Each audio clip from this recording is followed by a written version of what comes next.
Hi, my name's Phil. I'd like to come out politics, and in this video I'd like to discuss the details of Starmer's plan to raise defence spending to 3% of GDP from the current 2.3%, and why reports suggest that although the plan was formed a while ago, he's not yet announced it.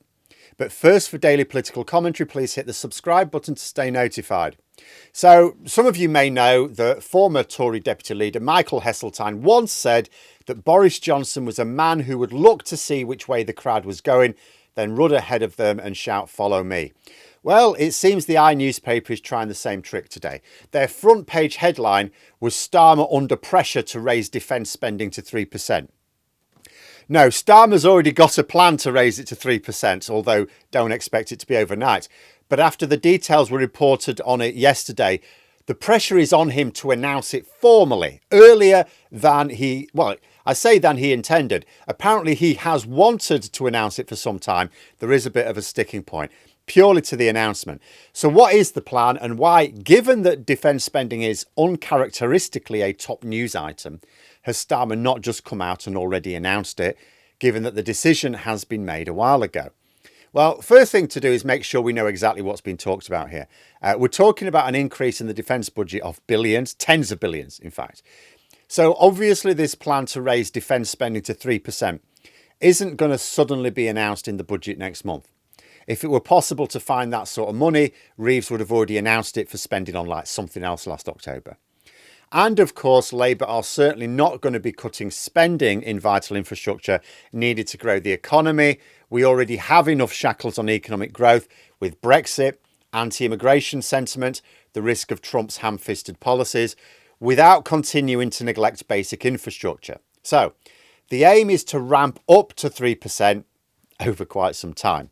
According to The Standard, who reported this, and because it's all off the record, take it as it is until there are official announcements, but the plan is to get defence spending to 2.5% of GDP by 2030 and then up to 3% by 2035. Do I believe that timescale? It does make sense if you think about it. Like, Labour right now are in a race to power up the building of new homes, new energy capacity, rebuilding the NHS, devolving power more regionally to especially get things like transport in a much better position. In other words, put in place the things we need for the economy to grow. Once the groundwork for all this has been laid, you may imagine it could make sense that along with moving close to the EU, and with Trump hopefully gone by 2030, but you know, a Labour government will find it easier to accelerate an increase in the defence budget from 2030. After all, as I've said before, right now, we're not only having to budget for maintaining the infrastructure we have, we're having to find ways to build up what was neglected for 14 years. Once we get on top of that, there will be less money needed for catch-up on the currently priority areas and more for catch-up in other areas. So if this plan has already been worked out, why hasn't it just been announced yet? Well, according to The Standard, because although Starmer's Chief of Staff Morgan McSweeney has been urging the Prime Minister to do this, Rachel Reeves has been a bit hesitant, and he wanted her agreement rather than just forcing it on her, right? And unlike some of the politically questionable features of the budget that Morgan McSweeney should have been shouting at Keir Starmer to overrule, Reeves actually does have a point here. Yes, we are going to have to significantly increase defence spending. It's much less than it was when Labour were last in power, both in real terms, which is what's more important, and as a share of GDP. It was 2.7%, now it's 2.3%. The Tories did that. The Tories completely hollowed out our armed forces. But Reeves considers the Defence Department to be like a bit of a black hole that just sucks everything in and spits out very little. And she is not alone in this view. The Public Accounts Committee said a few years ago that the ministry just doesn't seem to learn lessons. They're really shit with money.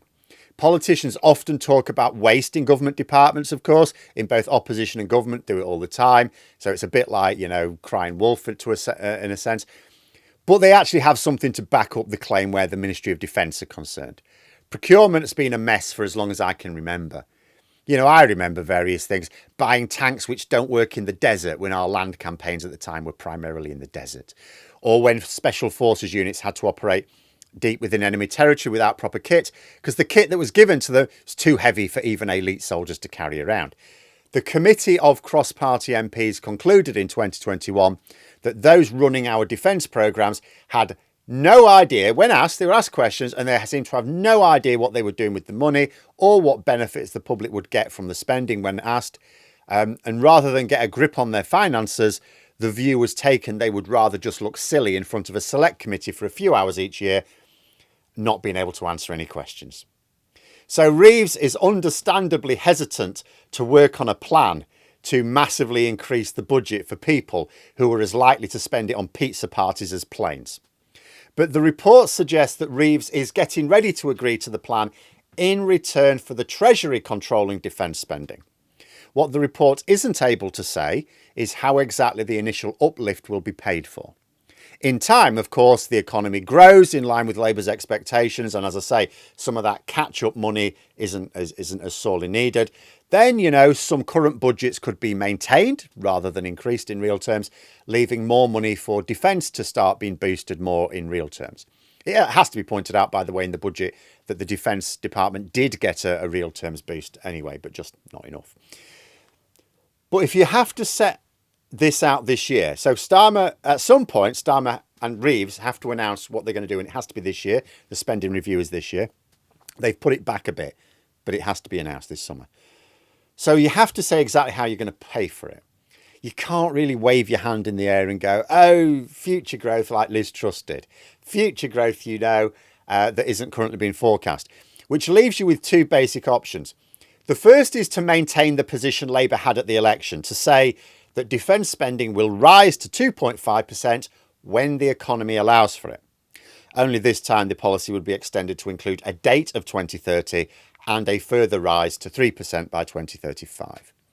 The problem with this is that it isn't really a commitment. You can say that you're going to raise it to 2.5% in the first instance by 2030, or you can say when the economy allows. You can't really say both. Once you put a date on it, it's like, well, you have to have a plan for doing it. You can say that you're confident the economic conditions will exist by 2030, but what if they don't? Second option is to work on an alternative funding for the scheme. Should the economy not grow beyond current forecasts, that could be a special form of financing, maybe a special tax on something politically palatable, ring-fenced for defence. It could, in theory, include some cuts to something, but that would go against the plans to grow the economy.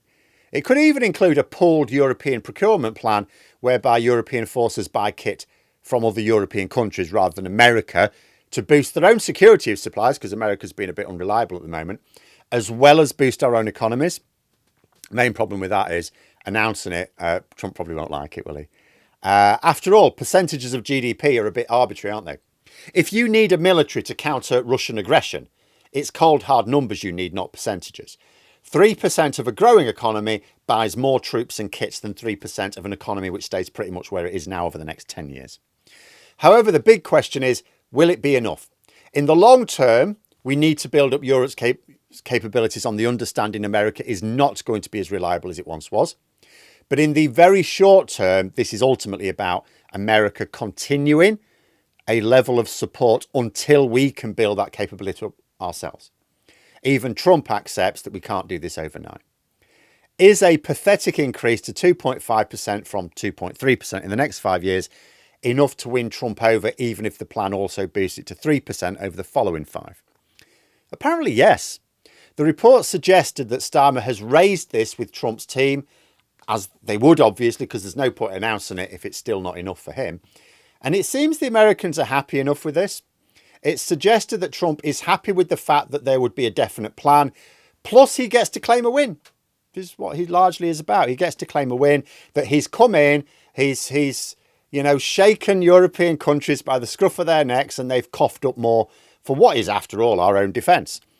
As for the arguments about even 3% not being enough, if so, we can look to boost it further if the economy grows in time. The short-term problem we have is America stepping aside and saying to Vlad, there you go, son. What the government, and indeed all European governments, need to do in the very short term is limit the damage to European security caused by Trump. But there we are. Those are my thoughts. Let me know yours in the comments below. If you've enjoyed the video, please click the like button and subscribe for further content. If you'd like to support the channel further, you can click the join button for memberships. Thanks for watching, and until next time, I'll see you later.